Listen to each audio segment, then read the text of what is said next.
NEET 2027 या फिर JEE 2027 के एस्पिरेंट हो तो ये वीडियो आपके लिए होने वाली है। एंड इस वीडियो में मैं थोड़ी सी स्ट्रैटेजीज एंड क्या करना है कैसे करना है वो सब बताने वाला हूँ, और वीडियो का एंड तक जरूर देखना, क्योंकि एंड में मैंने ये बता रखा है कि मैंने अब तक बैकलॉग एरा में क्या स्ट्रैटेजीज यूज़ किए थे जिससे मेरे सारे बैकलॉग्स ऑलमोस्ट क्लियर हो गए जो 12th से मैंने बना रखे थे। एंड वो भी स्ट्रैटेजीज आप लोग के साथ शेयर करने वाला इस वीडियो में। तो मिलते हैं आगे इस वीडियो में।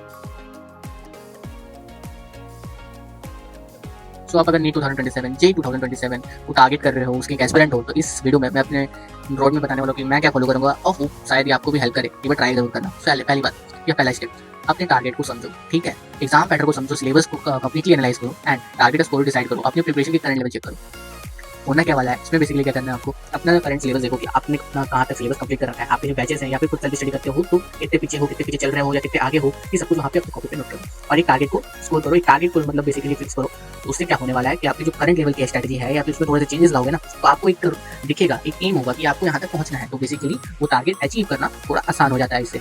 Step number 2, syllabus first and resource later. इसमें क्या होने वाला है, देखो एनसीईआरटी स्टैंडर्ड बुक्स को प्रायोरिटी देनी है, ठीक है। लिमिटेड स्टडी मटेरियल रखना है एंड हर टॉपिक्स के 5 से 6 रिसोर्सेज मत बदलो। देखो इसमें क्या करना है, 1 teachers 1 source plus multiple revision.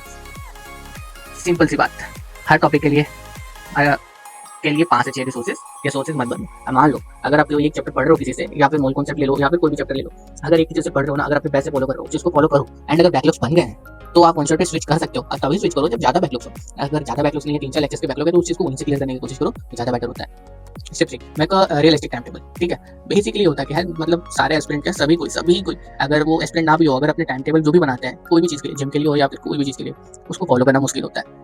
तो एक रियलिस्टिक बनाना है टाइम टेबल आप लोगों को। ज़्यादा टाइम टेबल 12-14 घंटे का नहीं रखना है। एक उतना रखो जितने आप करते हो डेली, जितने अभी कर रहे हो उससे 2-3 घंटे ज़्यादा रखो। आप अगर उतना रखते हो तो उससे क्या होने वाला है कि आप जितने रेगुलर पढ़ रहे हो उससे ज़्यादा पढ़ोगे। रेगुलर मतलब बेसिकली आर्ट्स मैटर नहीं करते हैं, ये तो सबको पता है, लेकिन जो एक्स्ट्रा आर्ट्स आप अपनी स्टडी को दोगे उस पर आप अपने बैकलॉग्स को क्लियर कर सकते हो, नोट्स बना सकते हो और भी बहुत कुछ कर सकते हो करना है तो, ठीक है। स्टडी आवर्स को जो भी फिक्स करोगे आप, ठीक है, उसमें थ्योरी, क्वेश्चंस, रिवीजंस या फिर डिफिकल्ट सब्जेक्ट को एक्स्ट्रा टाइम देना है, ठीक है।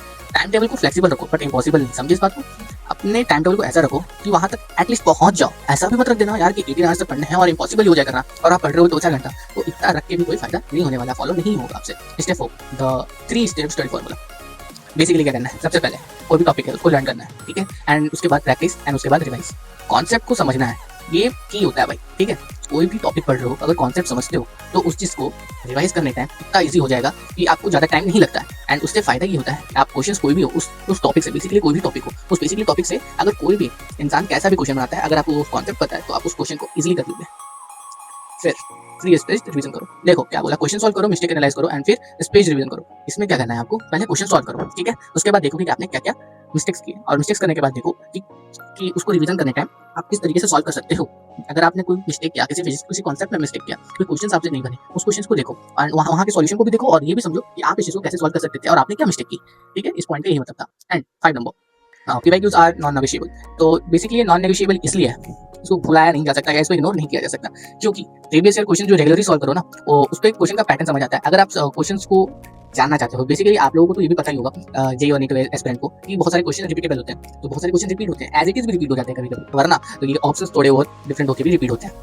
तो पीवाईक्यूज का ये फायदा होने वाला है, ठीक है। मॉक टेस्ट आपको क्या करना है, रेगुलर बेसिस पे मॉक टेस्ट देना मैं तो नहीं सजेस्ट करूंगा, पॉसिबल नहीं होता है मेंटेन करना, जो कि रियल बात है। मैं हर रियल बात ही शेयर करूंगा अभी आपसे, ठीक है।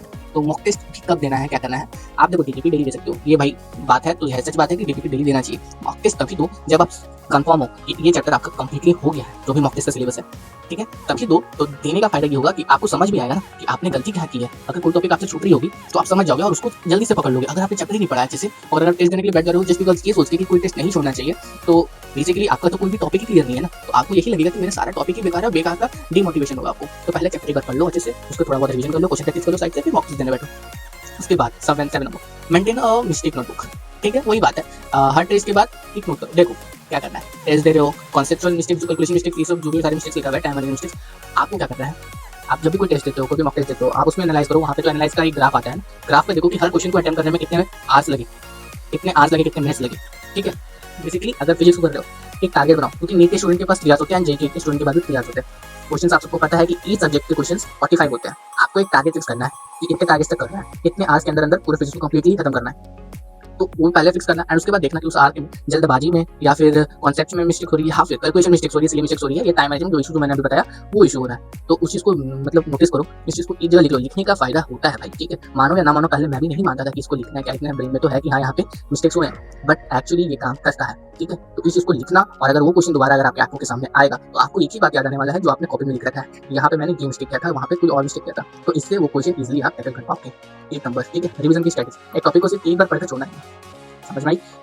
पहली बात, ये जर्नी बहुत लंबी होती है, जो स्टार्टिंग से फॉलो कर रहे हैं 2 साल की जर्नी 11 एंड 12 की, या फिर ड्रॉपर हो तो 1 साल में आपको 11 12 दोनों ही करना होता है, तो ये 2 साल की जर्नी है। इसमें ना सबसे मेन जहाँ पे बच्चे बचते हैं एक ही चीज़ होता है, रिवीजन करना, ठीक है। उस चीज़ के लिए देखो क्या करना है आपको, पहला कोई टॉपिक पढ़ लिया आपने, और जब वो पढ़ लिया उसके बाद ये देखना है कि आपने उसको एक कैसे समझा, उसके लिए पहला रिवीजन करो, एंड जब रिवीजन कर रहे हो तो उसके बाद एक टेस्ट देना, एंड टेस्ट जब दोगे ना तो आपको पता चलेगा कि मैंने यहाँ पे मिस्टेक किया, एंड उसके बाद फिर सेकंड रिवीजन करना। जो सेकंड रिवीजन कर रहे होगे तो पहला जो टेस्ट दिया था आपने उस चीज़ को एनालाइज करना, एंड उस चीज़ का जो एनालाइज किया था आपने उस चीज़ को देखना, और वहाँ पे सेकंड रिवीजन पे उस चीज़ को कवर अप कर लेना, एक थर्ड रिवीजन एंड एक फाइनल रिवीजन, टोटल 4 रिवीजन करना पड़ता है, ठीक है। एंड उसके बाद एक शॉर्ट नोट्स बनाओ। देखो बेसिकली मैं शॉर्ट नोट्स को नहीं मानता, मैं खुद नहीं बनाता हूँ, ठीक है, एंड ना मैं एनसीईआरटी लाइन्स को लिखता हूँ या फिर मैं हाईलाइट करता हूँ, जो है वो मैंने बता दिया, मैं कुछ ही हाईलाइट करता हूँ। ऐसा नहीं है कि पूरे चैप्टर्स में जितने, मान लो एक पन्ना है, ठीक है, पूरा पेज है, बायो का बुक का ले लो या फिर फिजिक्स का बुक का ले लो, लेकिन बस उसमें वही लाइन करो हाईलाइट जो एक्चुअल में आपको लग रहा है कि ये आने वाला है। अगर आप पहली बार पढ़ोगे ना, अंडरलाइन करने का भी तरीका होता है, ये है कि अगर आप पहली बार पढ़ रहे हो चैप्टर को तो आपको सब कुछ लगेगा कि सब कुछ इंपॉर्टेंट है, बट ऐसा नहीं होता। इंपॉर्टेंट क्या है ये आपको मॉक टेस्ट देने के बाद समझ आता है, जहाँ पे आप मिस्टेक कर रहे हो वो चीज़ आपके लिए इंपॉर्टेंट है, उस चीज़ को आप दोबारा भूल ना जाओ, एग्जाम में मिस्टेक ना करो उस चीज़ के ऊपर, तो वो चीज़ को हाईलाइट करना। हाईलाइट का मतलब ये होता है कि उसका नजर आपके ऊपर या फिर आपका नजर उस चीज़ के ऊपर एकदम से पड़े जब आप रिवीजन कर रहे होगे तो, ठीक है, उसी चीज़ को रिवीज करो, अंडरलाइन करो या फिर हाईलाइट करो जो चीज़ आप लैग कर रहे हो या फिर जो चीज़ आपसे मिस्टेक हो रही है, ठीक है। एंड रिपीटेडली ये मिस्टेक्स को देखो और रिवाइज करो, ये तो आपने ऊपर भी देख लिया।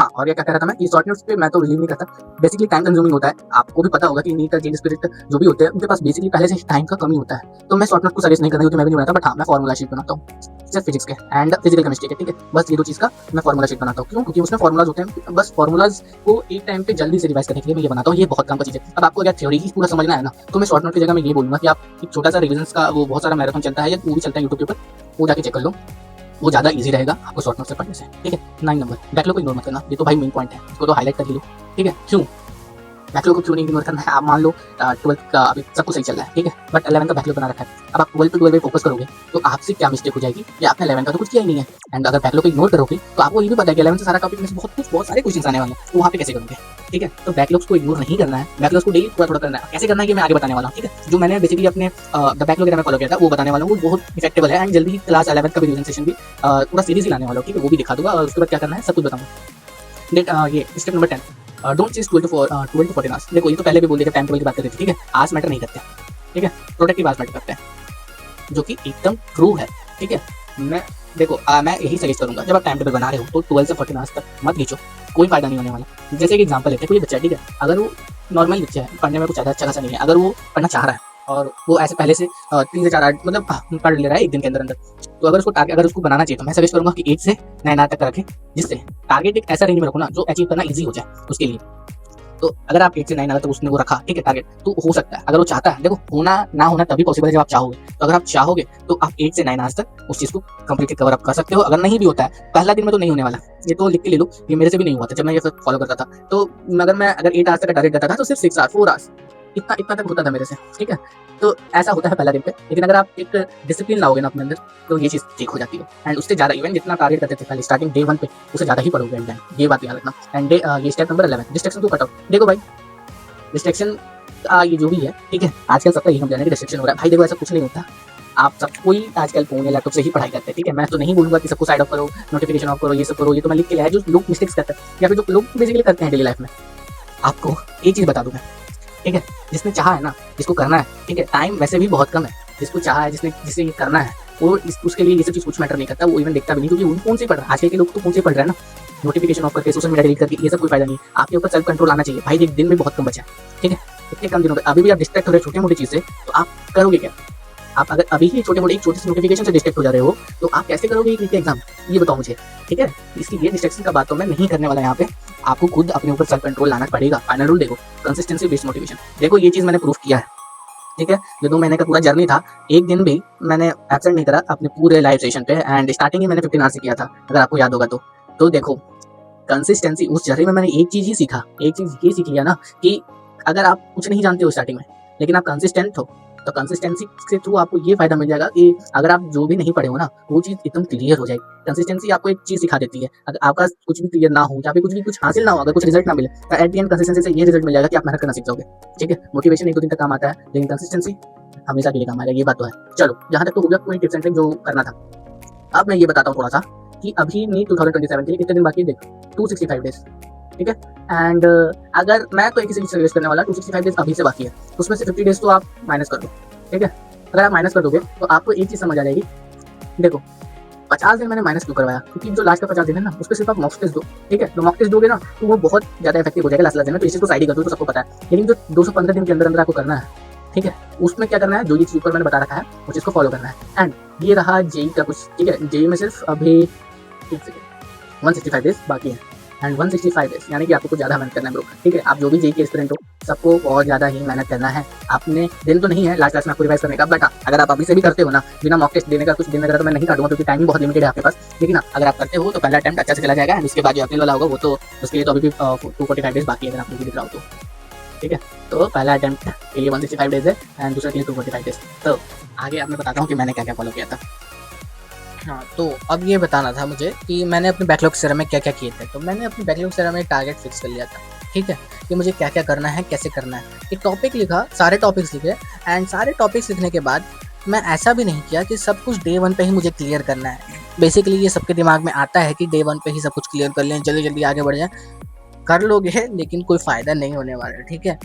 लेकिन तो छोटे छोटे टॉपिक्स को टारगेट किया मैंने एंड सारे डेज पे डे 1 डे 2 डे 3 पे हल्के हल्के टॉपिक्स दिए, जिससे मैं इजीली वहाँ तक गया, उस चीज़ को अचीव करना मेरे लिए आसान हुआ। उसके बाद मैंने क्या किया, मैंने PYQs वगैरह किए, बहुत सारे क्वेश्चन प्रैक्टिस किए, आपने अगर सीरीज़ को देखा होगा तो। एंड नोट्स वगैरह तो जो बनाने थे वो मैंने बना के जल्दी से साइड कर दिया। पहले नोट्स पे फोकस किया क्योंकि नोट्स देखो भाई रिटन वर्क है, रिटन वर्क को जितना जल्दी करके हटा दो तो उतना ज़्यादा फ़ायदा होता है, आपको थ्योरी समझने में एक्स्ट्रा टाइम मिल जाएगा, ठीक है। एंड बस यही चीज़ था जो मैंने फॉलो किया। एंड मैं एक ही चीज़ कहूँगा, देखो मैंने ये वीडियो बनाई, आप लोग ने देखी, एंड तक देखिए, बहुत बहुत शुक्रिया। बट वीडियो का फ़ायदा तभी होगा जब आप एक्चुअल में इस चीज़ को इम्प्लीमेंट करोगे। मैं क्या फॉलो करने वाला हूँ आगे इस जर्नी में नीट 2027 तक, वो सब कुछ शेयर कर दिया आपसे। एंड अगर आप सच में चाहते हो ना कि करना है तो आप सच में कर लोगे। ये मतलब मैंने अपने रोड में बता दिया, आपको क्या करना है वो थोड़ा बहुत बता दिया। चाहोगे तो होगा, नहीं चाहोगे तो इस वीडियो का भी कोई फ़ायदा नहीं होने वाला है। एंड अगर वीडियो यहाँ तक देखे हो बहुत बहुत शुक्रिया and all the best to all of you. अब मिलते हैं नेक्स्ट वीडियो में, तब तक के लिए बाय गाइस।